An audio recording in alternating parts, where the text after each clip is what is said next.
Hello, my lovely hummingbirds. How's it going, everyone? Welcome back to another episode of A Grain of Salt here on Pop Culture with your lovely host, Monroe. So, how's it going? It's been crazy week. I have no idea when the Reddit for Wednesday is gonna go up. The universe is like, nope, not yet. So we're just gonna go with the flow here. But all my craziness aside, today's episode we are going to be doing somewhat of a deep dive, kind of, but not really. A good basics and good to know on astrology. So astrology is this, and why does this matter? Well, in the world of spirituality and zodiacs and horoscopes and all that good shit, the study of planets, the stars, and the impact that they have on us here on Earth is essentially the basis for all of it. Today, we are going to be covering specifically, however, zodiacs, more so the dates, because this is going to be the kickoff for the zodiac series of this channel. The zodiac series we're going to cover in depth, literally really in depth, all the zodiacs, planetary placements, and house placements as well. So when I tell y'all that dive is gonna go deep, I'm not kidding. Besides giving you zodiac dates, we're also going to go into the difference between cardinal, immutable, fixed signs, what it means, as well as the planets, what they represent and what they rule over, as well as the houses, what they are, what they represent, what they rule. We're also going to be covering Chiron and Lilith specifically. We're not going to get into too much of like all the other asteroids and all this stuff. We're going to use those specifically because I have my reasons for it. But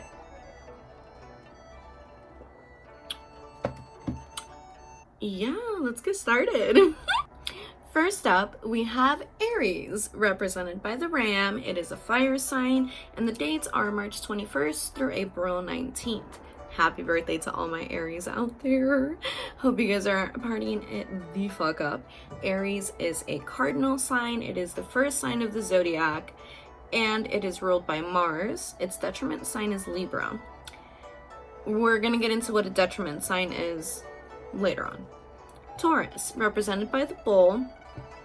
April 20th through May 20th. Starts on 420. Never have I ever met a Taurus that wasn't a pothead at some point in life. Anyway, they are an earth sign. They are a fixed sign, second of the zodiac, ruled by Venus, the planet of love. And their detriment sign is in Scorpio. Gemini. Now I know, all the time y'all hear, oh, those damn Geminis and blah, blah, blah, blah. Gemini, represented by the twins, is from May 21st through June 20th. They are an air sign. They are a mutable sign, third of the zodiac, ruled by Mercury. Detriment sign is Sagittarius. We love all signs on this channel, okay? All of them. Because, as you will soon learn, it is not just the composition of your sun sign that rules over personality, how a person is, anything like that. It's the entire fucking chart. So we're gonna get into like charts and all that later, but Cancer.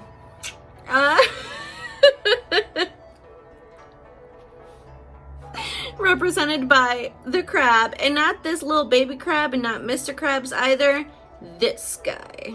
That is the crab where the zodiac sign Cancer comes from, and we're gonna go into a whole thing about that because I am personally impressed with like people just being like, oh, you guys are the crybabies of the zodiac. Fuck y'all. My personal feelings aside, Cancer runs from June 21st through July 22nd. We are water signs. We are a cardinal sign as well. Fourth of the zodiac, ruled by the moon. And the detriment is Capricorn. Which, like, as a Cancer sun and Cap rising, it's rough out here, but we're gonna leave that alone for now. Up next, we have Leo, which, my moon, so I'm living it up right now. Leo is represented by the lion, of course, and it goes from July 23rd through August 22nd. Fire sign, it is a fixed sign, fifth of the zodiac, ruled by the sun, and its detriment is the sign of Aquarius. Up next, we have Virgo, represented by the maiden / and or virgin. And the dates for Virgo are the 23rd of August through September 22nd. It is an earth sign, it is mutable, it is the sixth of the zodiac, and it is ruled by Mercury. The detriment sign is Pisces. Yes, it is ruled by Mercury, same as Gemini. But we're also gonna leave that alone for now. Up next, we have Libra. Libra, represented by the scales of balance and justice. It is, the dates are from September 23rd through October 22nd. It is an air sign, a cardinal sign, seventh of the zodiac. Who's Zoe? Seventh of the zodiac, ruled by Venus, and its detriment sign is Aries. Scorpio, represented by the Scorpion. October 23rd through November 21st are the dates for our lovely Scorpion. It is also a water sign, fixed sign, eighth of the zodiac, which is very important. We'll get into that when we cover Scorpio. Ruled by Mars in the ancient, currently ruled by Pluto because Pluto is a planet, and its detriment sign is Taurus. Up next, Sagittarius. It is represented by the Archer / also the Centaur. The dates for a Saggy are November 22nd through December 21st. Fire sign, mutable sign, ninth of the zodiac, ruled by Jupiter, and detriment sign is Gemini. Capricorn, good old Caps, represented by the Goat. December 22nd through January 19th are the dates for Capricorn. It is an earth sign, cardinal sign, 10th of the zodiac, ruled by Saturn, and its detriment is Cancer.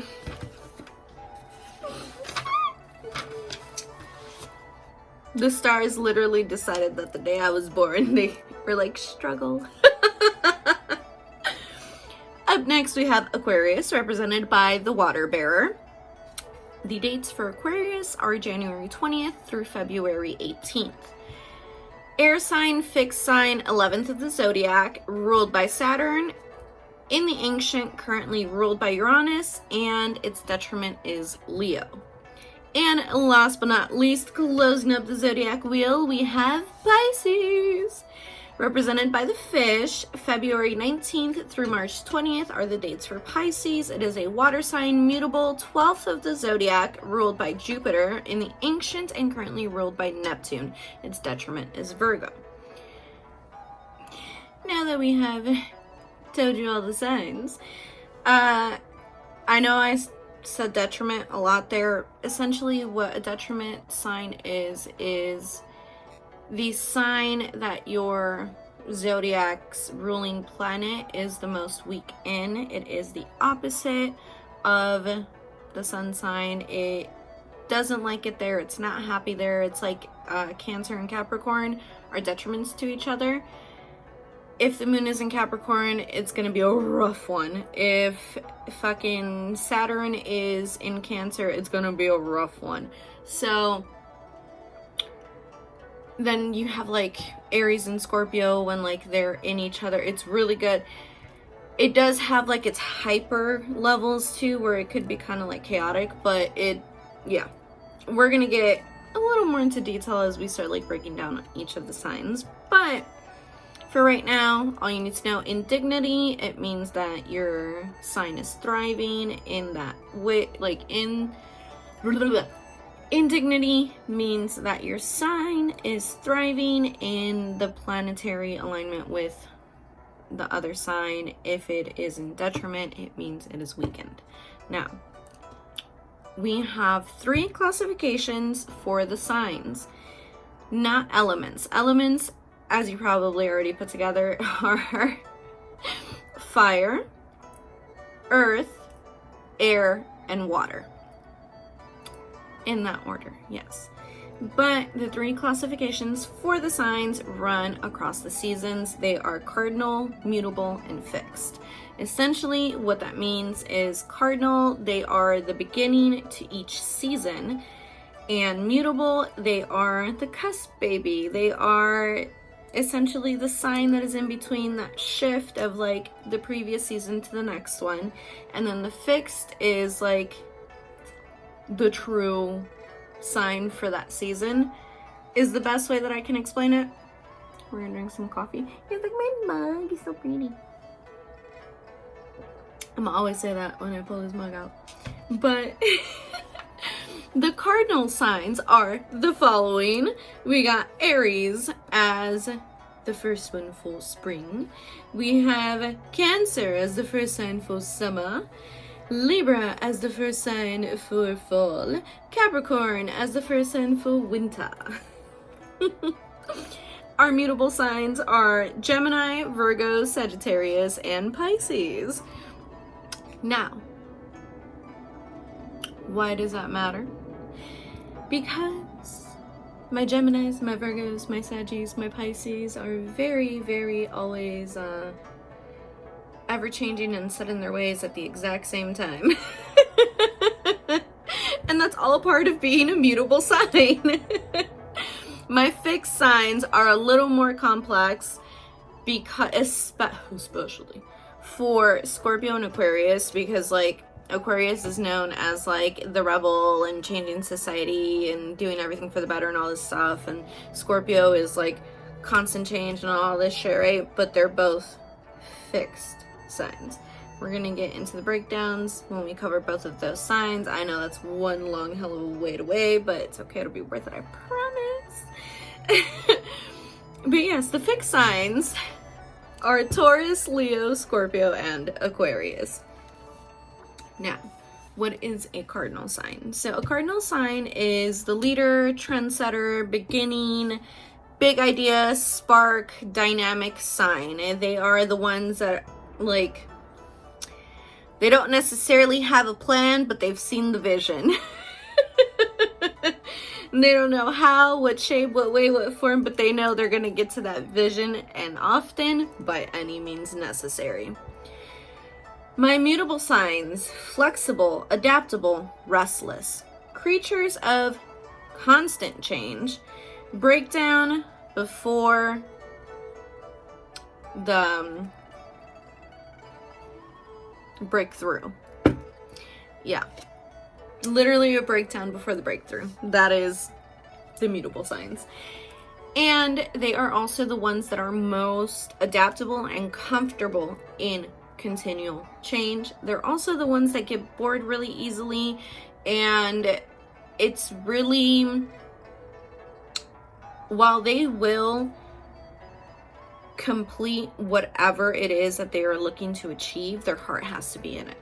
Because if their heart ain't in it, they're not fucking doing it. So which is why especially Geminis can come off as super fucking flaky. If they're down for it one day and then the next day they're like, nah. You better trust. Any of the mutables ain't showing up, ain't going to that party, ain't doing that fucking thing, tossing it away, starting again. My fixed signs: habitual, allergic to change. We're gonna get into that. Set in their ways. They are my lovely babies of if it's not broke, don't fucking fix it. But there is always room to improve and do better.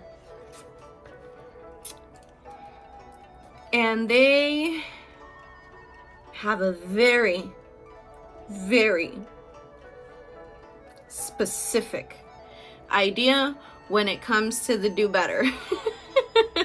For my lovely fixed signs, it is not that they dislike change, it's just that they know that no one will do change correctly unless it is the way that they have specifically laid out in their 12-step plan. So, cut our fixed signs some slack. Up next, we are going to get into all of the planets. Woo! But what do you mean, Monroe? I know my planets. My very dear, excellent mother just ordered us 9 pizzas. That's a thing that I learned in grade school, and if you have no idea what that is, I don't know what they're doing in the grade school system anymore. I don't have any kids, so yes, typically we would include Earth when we were talking about planets, but we also wouldn't include the sun and the moon. Here we are in astrology.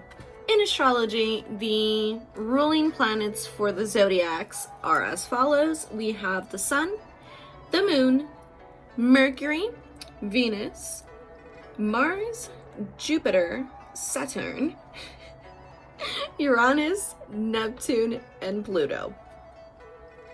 Now, here's the thing. Each planet has a specific thing that they represent when it comes to the personality makeup of us when we're born. Our sun sign is essentially what is seen. Our moon is what is hidden. Our Mercury is communication. Venus is love and luxury. Mars is emotions, energy, action. Jupiter is growth and miracles. Saturn is values. Uranus is the rebel. Neptune is intuition. And Pluto is transformation. Now, for the sun. The sun is what is seen. It is abundance. It is growth. It rules over the ego and the sense of self, which is why it also rules over the first house.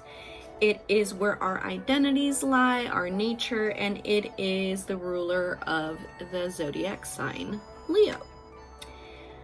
In the body, and this goes a little bit more into Vedic astrology or Vedic astrology. I was doing a whole bunch of research. I stumbled upon it, made a lot of fucking sense. I was like, holy shit.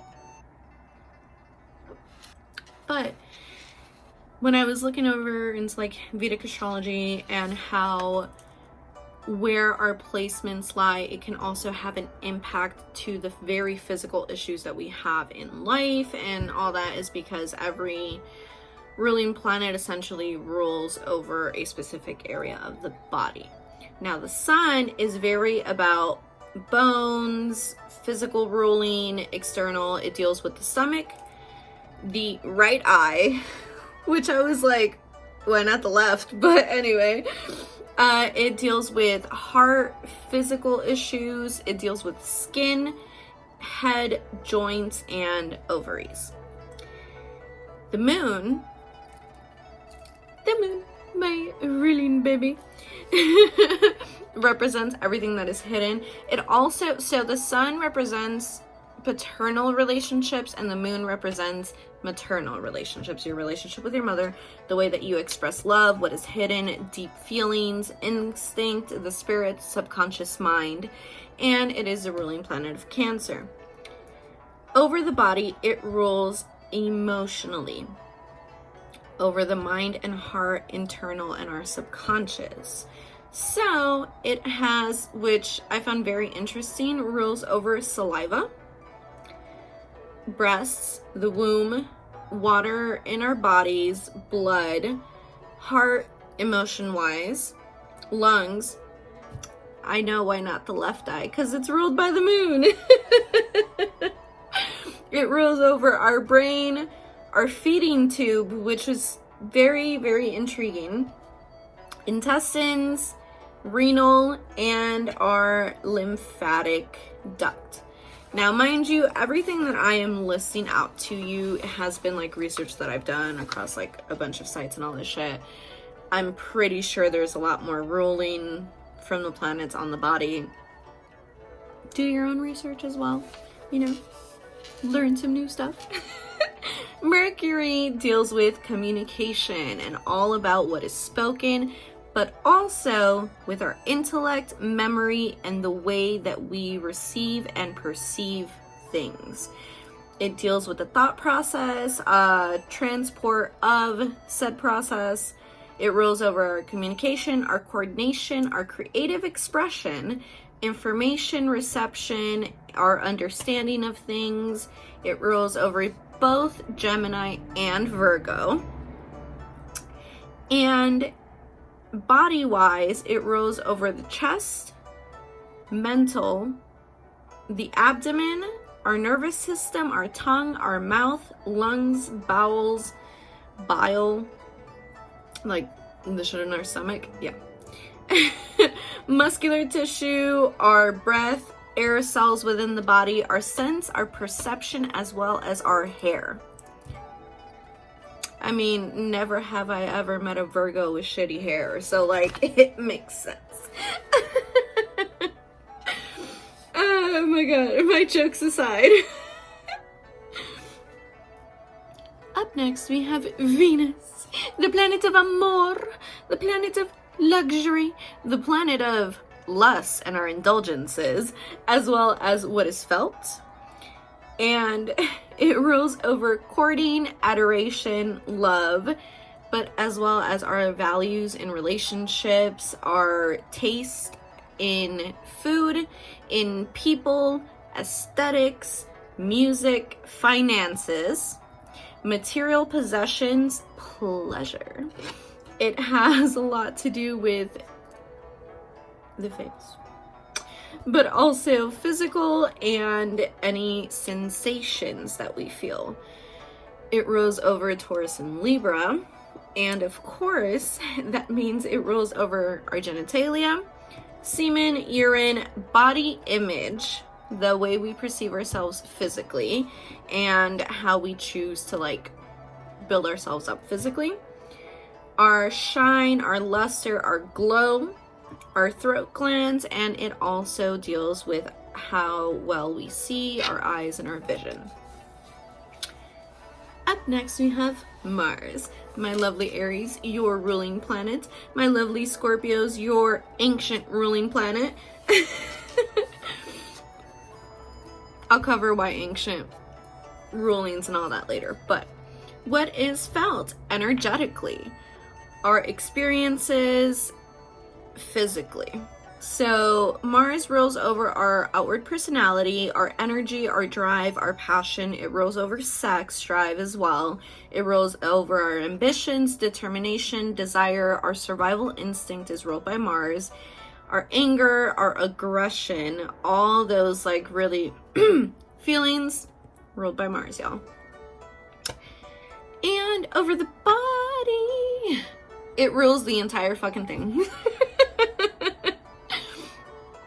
All of it. Physical, mental, spiritual, the blood, the marrow, the knees, the energy, the genitals, the anal, the neck, the head, female organs, body energy, physical muscle retention, all ruled by Mars. Up next, we have Jupiter.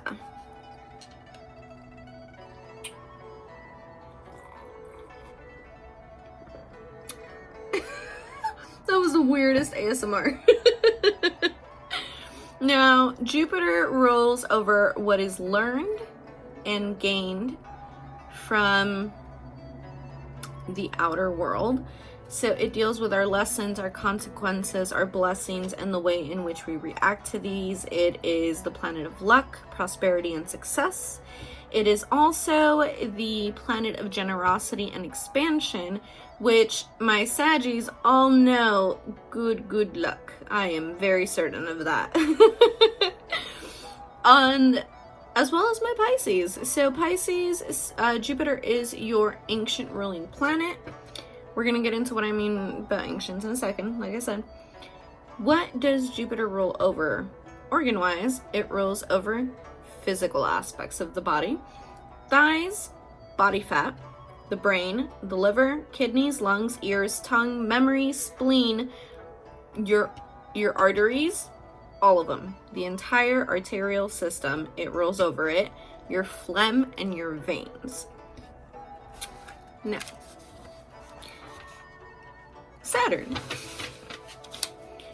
Saturn rules over everything that is implemented. This is the lovely ruling for Capricorn and Aquarius in the ancient. It rules over physical, outward, and inward. So this is the ruling planet for all boundaries, discipline, time management, obligations, values. It deals with how we act in the world. It's a little different from like Mars, because Mars is very like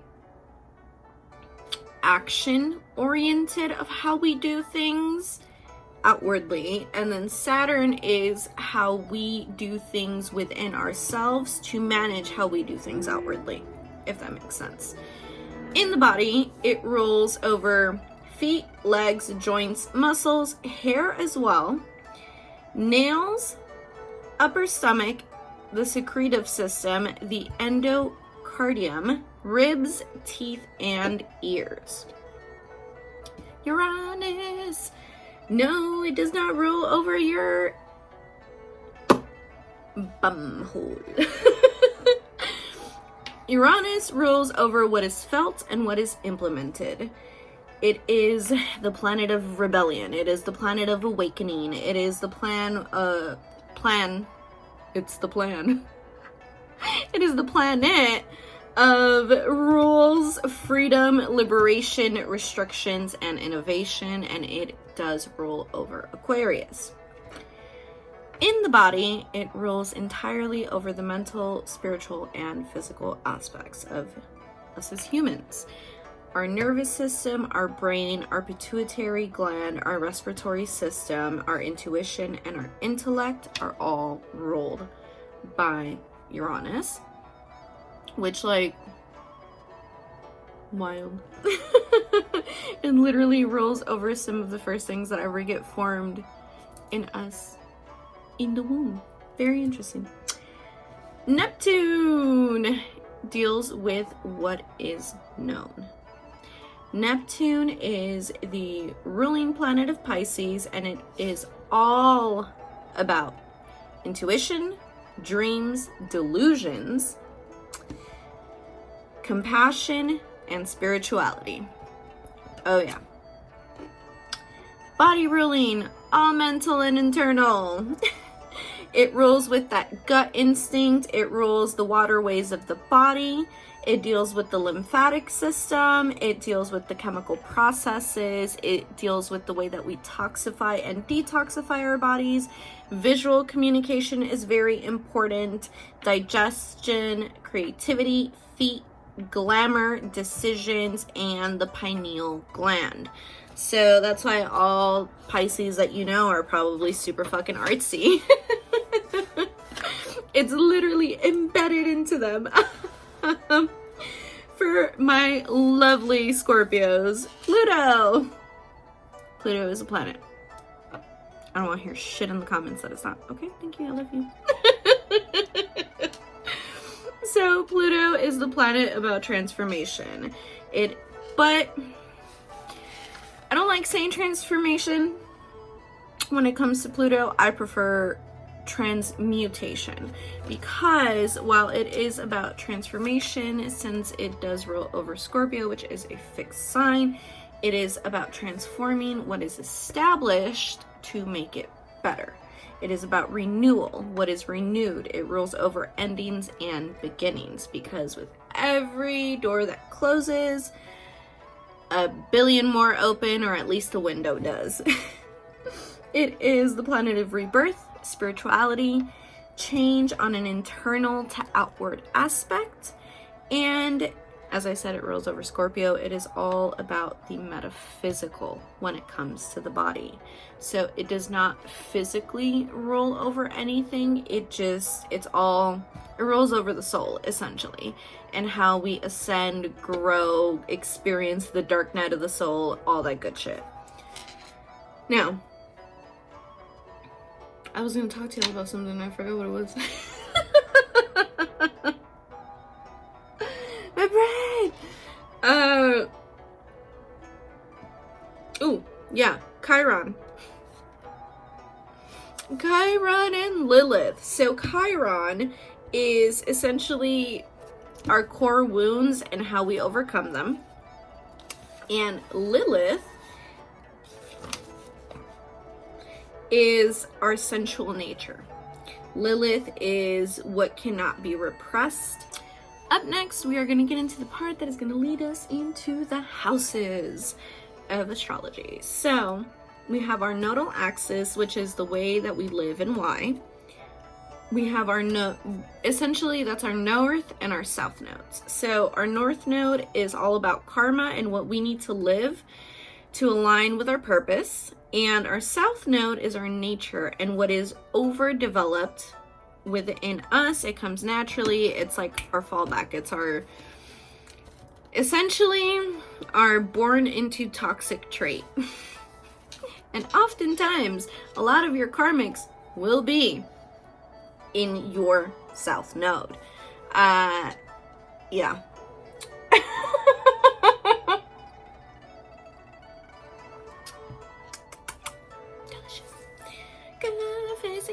So, a lot of times, not always, by the way, for the karmic thing. Ascendant is our rising, which is our first house. Midheaven deals with our life path, reputation, social status. That's our 10th house. Our Imum Coeli is the 4th house, and then our descendant is the 7th house. We're going to get into all of these right now. So the first house, our ascendant. So each house, first off, let's backtrack a little bit. Each house has a zodiac sign that they rule over and a planet that rules it, and an aspect of our personality makeup that it deals with. Up first, we have the first house, which is our ascendant. It is the house of self. It is the way that we portray ourselves to the world, our reaction to the world, and like what happens to us. It is ruled by Aries and Mars. The second house is the house of value. And this is the house of money. But not just money, also love and acquiring. Love, finances, and like how we value things. And it is ruled by Taurus and Venus. The third house is the house of sharing and communication. It is ruled by Gemini and Mercury. And obviously, third house, as I said, all about communication. It is how we play in the sandbox with all the other fucking humans out here running around this shit show. Our fourth house, or Imum Coeli, is the house of family, and it is ruled by Cancer and the moon. This is not just family that we are born into, but also the families that we build, choose, the way that we react to it, how we interact with like blood and non-blood relatives. The fifth house is the house of pleasure. It is ruled by Leo and the sun. And as you can imagine, it is with everything naughty and dirty. But also, it is how we experience pleasure, joy, abundance, fruitfulness, and everything that makes us feel good. Which, like, as much as people talk about how extra Leos are, show me a Leo that doesn't know how to feel good about themselves. So, 6th house is the house of health, and it is ruled by Virgo and Mercury. The 6th house has everything to do with how we take care of our bodies, how we take care of our physical, mental, spiritual health, as well as our financial health.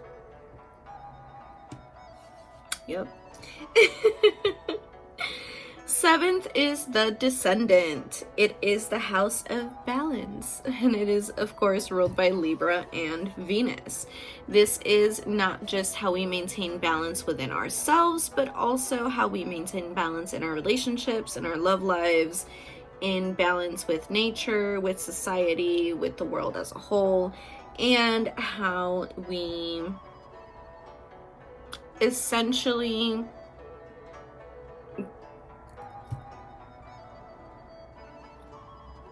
heal like toxic shit within ourselves, how we realign with what we're supposed to be doing. The 8th house is the house of transformation.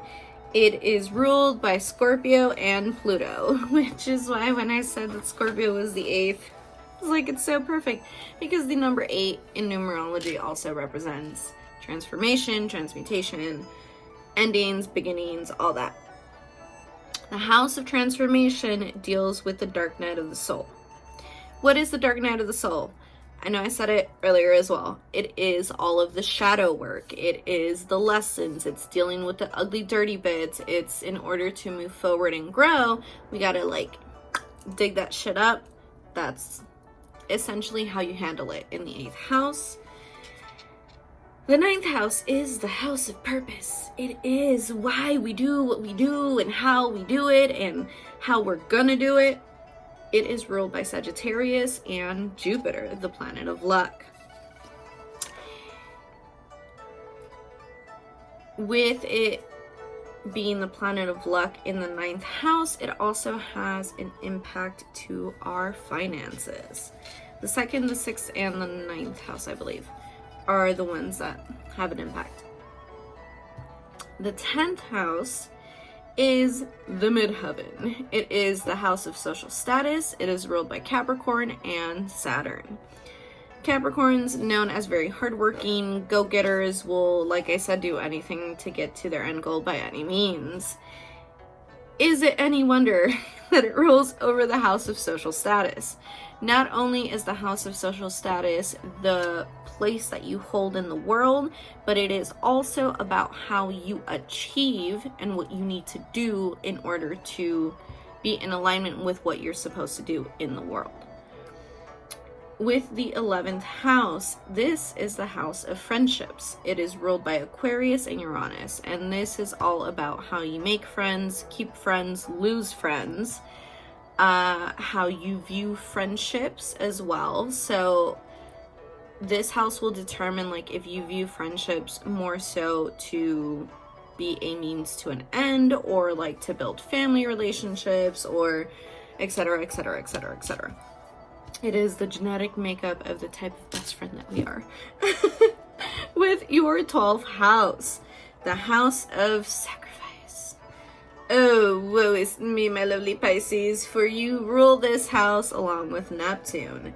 The house of sacrifice is entirely over what we do in this life to bring balance, what we do to, obviously, you know, a sacrifice in itself, like what is it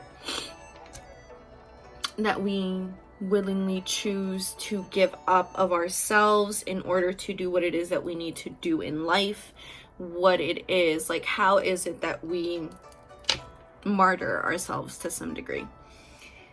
And why did I give you that mini background on astrology? Well, as I stated, we are going to be kicking off the Zodiac series. And with the Zodiac series, that is going to go into a deep dive of all the Zodiac signs, of the planetary placements and the houses, and if you have those Zodiacs in each of those, what it can mean for you. So yeah, everything that I told y'all is everything that I have learned from like studying. I hope it helps. I hope it helps guide you when you read your birth charts. I hope it helps you understand a little bit more other people, and I hope overall it's just, you know, a cool, fun, and dope time. So yeah. Oh, also, each day of the week is ruled by a different planet. That's just like a random little thing, but Monday is the moon, Tuesday is Mars, Wednesday is Mercury, Thursday Jupiter, Friday Venus, Saturday is Saturn, and Sunday is Sun. Do with that information what you will. But is that everything that I have for y'all today? Yep, that's everything. That's it. That's all I got. Okay. I love y'all so much. I will catch y'all on the next one. No, we're not doing a reading for this episode. I feel like that's enough information for y'all to then be worried about, like, she said this in the reading after. Y'all don't need that. As always, my lovely, lovely hummingbirds. Plus, I'm doing a pick a card next week, so stay tuned. Les mando mucha paz, muchos besos, y les recuerdo que miren hacia la luna, sending you much peace, many kisses, and reminding you to always look up at the moon. I love you all so much. I'll catch y'all on the next one. Yeah. Go have a good ass fucking time outside, because it's finally gonna start getting nicer, hopefully. Okay, that's it. I love you. Bye.